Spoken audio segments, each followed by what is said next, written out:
Bonjour. Alors, on va faire maintenant la section 1.10 sur la chute libre en deux dimensions. Alors, on a déjà vu, bon, la chute libre en une dimension. Maintenant, on va faire un mouvement en deux dimensions. Donc, on sait par expérience que quand on lance un objet dans les airs, bon, en deux dimensions, ça va suivre une trajectoire en forme de parabole. Il y a une seule force, dans le fond, qui agit sur le projectile pendant qu'il est dans les airs. Comme on a déjà parlé, si on exclut la résistance de l'air, c'est la seule force qui agit, c'est la gravité. Donc l'accélération en y est égale à moins g.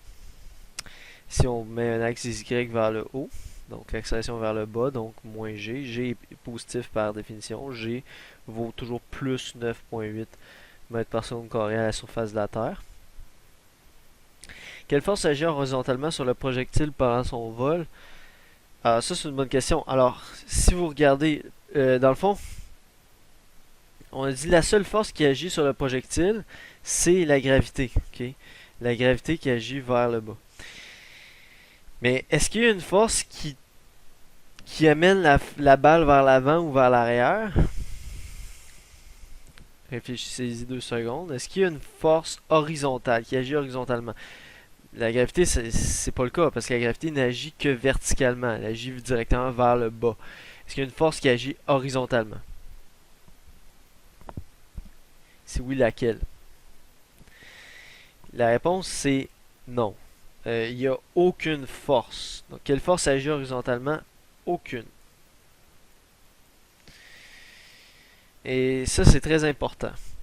Parce que je sais que c'est une confusion qu'ont plusieurs étudiants de dire, ben, si la balle avance, dans ce cas-ci, la balle avance vers la droite.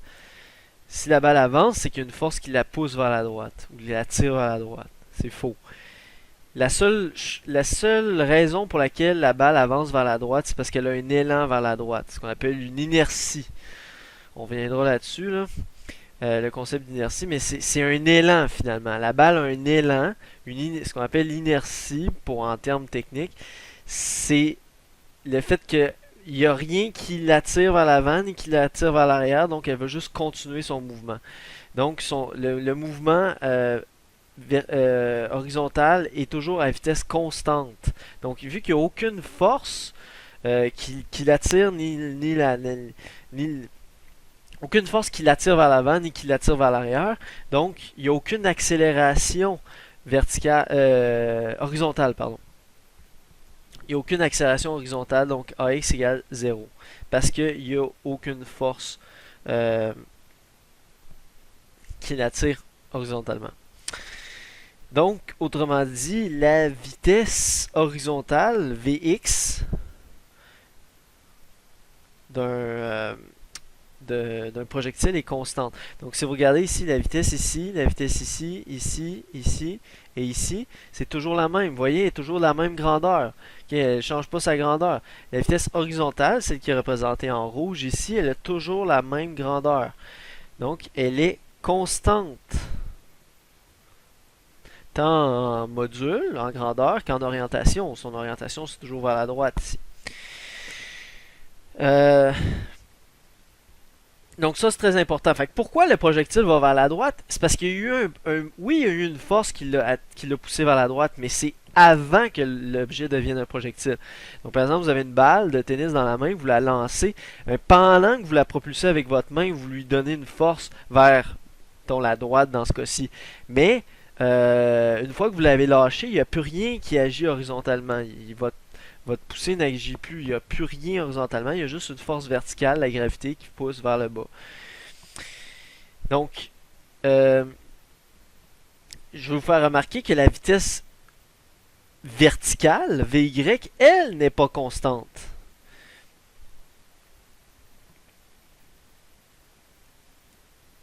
Donc la vitesse verticale, vous l'avez ici, ici, ici elle est nulle. Vy égale 0, puisque on est au sommet de la trajectoire, donc c'est juste au moment où elle est en train de rebrousser chemin verticalement, et ensuite elle se dirige vers le bas. OK? Donc ici vers le haut, nul, ensuite vers le bas de plus en plus grande. Donc, remarquez que la vitesse en y, elle n'est pas constante. OK? C'est seulement la vitesse en x qui est constante.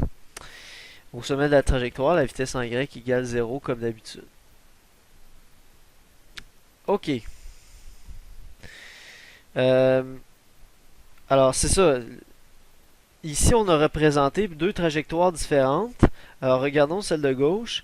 Donc, la flèche en bleu pâle représente la vitesse totale du projectile. Okay? Son vecteur vitesse totale.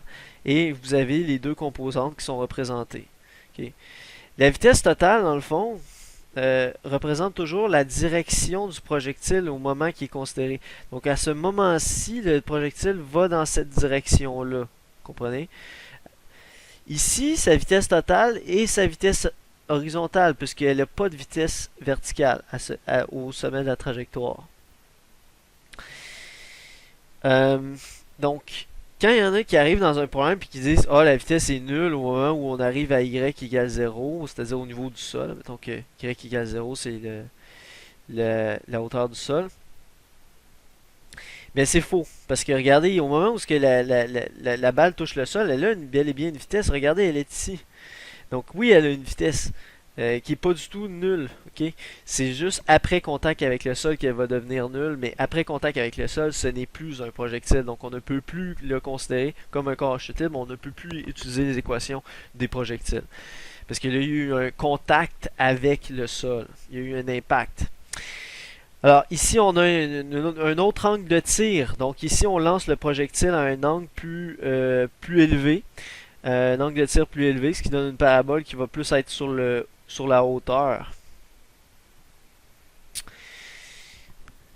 Donc je vais juste vous présenter une petite vidéo. Donc vous avez ici un canon qui va tirer. Donc admettons qu'ici je le lance à 32 mètres par seconde. Évidemment la vidéo est ralentie. Et là, vous avez la trajectoire qui va être obtenue. Donc ça, c'est avec un angle de tir de 52 degrés. Je peux bien sûr augmenter la vitesse de tir. Alors si j'augmente la vitesse de tir, mettons à 47 mètres par seconde, je vais avoir un boulet qui va être tiré plus loin, bien sûr. Puis je pourrais encore plus augmenter la vitesse de tir. Vous voyez que les trois tirs que je viens de faire sont au même angle de tir, c'est-à-dire 52 degrés, mais seulement avec des vitesses de tir différentes. Donc la bleue avec une vitesse de tir très élevée, la rouge avec une vitesse de tir plus faible. Mais toujours à un angle de tir de 52 degrés par rapport à l'horizontale. Maintenant, on peut aussi changer justement l'angle de tir. Donc, refaisons notre tir de tout à l'heure. Alors, évidemment, si on change l'angle de tir comme ceci, donc là, je vais avoir une parabole qui va être plus courte. Remarquez que dans ce cas-ci, la portée va être plus faible. Donc, la portée du tir qui est en vert est beaucoup plus faible que la portée du tir qui est en rouge à cause de l'angle de tir, qui fait en sorte que la parabole est beaucoup plus aplatie. Ça, c'est la réalité, si on veut. Ça représente la réalité. Mais nous, ce qu'il faut qu'on visualise dans notre tête, je vais faire la coche ici, puis ça, c'est comme le modèle, dans le fond. C'est le modèle qu'on utilise pour représenter la réalité qui est celle-ci. Okay? Donc, reprenons, mettons, reprenons un nouveau tir. Alors, ici, la croix où était indiqué P, c'est la position actuelle du boulet. La flèche en rouge gras, c'est la vitesse totale du projectile, la vitesse instantanée du projectile au moment considéré. Ici, vous avez la composante en Y de la vitesse. Et ici, vous avez la composante en X de la vitesse. Donc, observez qu'est-ce que fait la composante en X de la vitesse, la composante horizontale pendant tout le mouvement. Regardez, suivez-la des yeux. Elle ne change pas, elle reste toujours égale. Faisons un autre tir plus haut. Donc ici, la vitesse en X est plus faible que tout à l'heure, mais elle a toujours la même valeur. Elle est constante sur toute la parabole. Alors ça, c'est très très très important, c'est ce qu'on disait tout à l'heure. Par contre, observez la variation de la vitesse en Y maintenant, verticale. Ici, elle devient nulle et ensuite, elle augmente en allant vers le bas, de plus en plus grande. Ok? Donc, observez la variation. Et la vitesse totale, c'est l'addition de ces deux composantes-là. Donc, additionnez cette composante horizontale avec cette composante verticale, vous avez la vitesse totale ici. OK. Et ce qu'on appelle la portée d'un projectile, c'est la distance horizontale qu'on a entre le point de tir ici et l'endroit où ce que le projectile va toucher le sol. En fait, l'endroit où le projectile revient à sa hauteur initiale. Dans ce cas-ci, la hauteur 0. Donc, la portée, c'est toute la distance qu'on a ici, la distance horizontale qu'on a ici. C'est ça qu'on définit comme étant la portée d'un projectile. En passant, la portée maximale d'un projectile va être atteinte lorsqu'on est à un angle de tir de 45 degrés. C'est comme l'angle, c'est l'angle qui va optimiser la... Je vais faire une simulation de ça. Donc, admettons, je vais mettre un petit peu plus haut mettons à 60 degrés. Je vais faire un tir.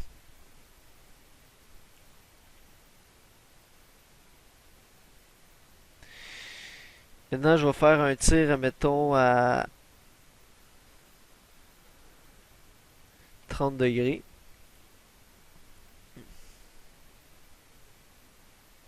Intéressant ici, vous voyez, vu que je suis de part et d'autre de 45 degrés avec la même quantité d'angle, c'est-à-dire 15 degrés de part et d'autre, j'atteins exactement la même portée. Ça, on pourrait le démontrer algébriquement. Maintenant, si je me mets exactement à 45 degrés, c'est ici que je vais avoir la portée la plus grande. J'ai toujours la même vitesse de tir pourtant, mais je prends l'angle de tir qui optimise la portée. Donc vous voyez que la portée ici est plus grande significativement que mes portées précédentes. On peut démontrer ça aussi. D'ailleurs, c'est très intéressant. C'est un problème d'optimisation qui se fait avec le calcul différentiel. Vous avez vu avec le calcul différentiel, on peut trouver les maximums des fonctions. Donc, dans le fond, on peut prouver que l'angle qui génère la portée maximale, c'est 45 degrés grâce au calcul différentiel. Alors, revenons à ceci.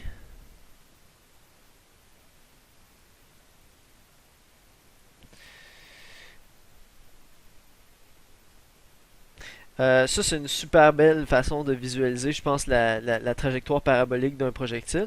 Donc, une fois qu'une goutte d'eau est lancée dans une fontaine, ben, elle va suivre une trajectoire parabolique. Fait que si on regarde l'ensemble de toutes les gouttes d'eau qui sont projetées successivement, ben, on voit la belle parabole qui se fait. Même chose aussi, la trajectoire d'un feu d'artifice après avoir éclaté. Les petites particules lumineuses vont toutes suivre des trajectoires paraboliques. Donc on voit toutes des petites portions de parabole quand on regarde un feu d'artifice. Aussi, ça c'est intéressant.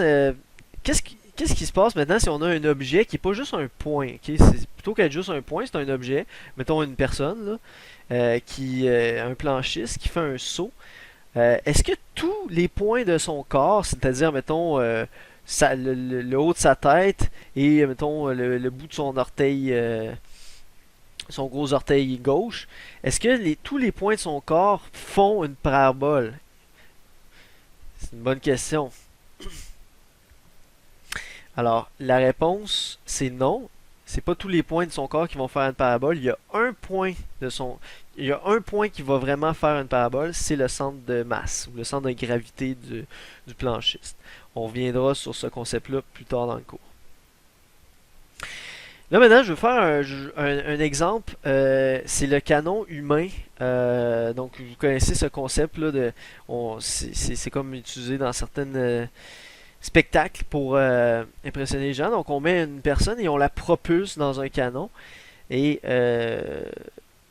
ici, on fait un exemple avec Ugo Zacchini, qui était le premier boulet humain de l'histoire, qui est projeté au-dessus de 3 grandes roues, mesurant chacun 18 mètres de hauteur.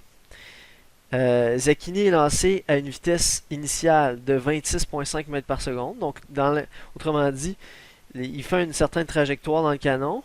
Et à sa sortie du canon, il va à 26 mètres par seconde, ce qui est quand même très rapide, là. Donc vous imaginez la force qu'on doit exercer sur cette personne-là pour l'amener à une vitesse quand même très élevée. À un angle de 53 degrés, donc ça c'est l'angle de tir, par rapport à l'horizontale. Donc l'angle de tir est mesuré ici par rapport à l'horizontale. Et la hauteur initiale de la bouche de canon est de 3 mètres par rapport au sol. Donc ici on a une distance de 3 mètres. Le filet dans lequel il doit atterrir se trouve à la même hauteur, donc à la même hauteur dans le fond que la bouche du canon, à 3 mètres de hauteur. Et la première question, survole-t-il la première grande roue sans la toucher? Donc ici, autrement dit, est-ce qu'il peut passer la première grande roue ou est-ce qu'il va foncer dans la première grande roue ici à gauche? Alors, on s'attaque à cet exemple dans la prochaine vidéo.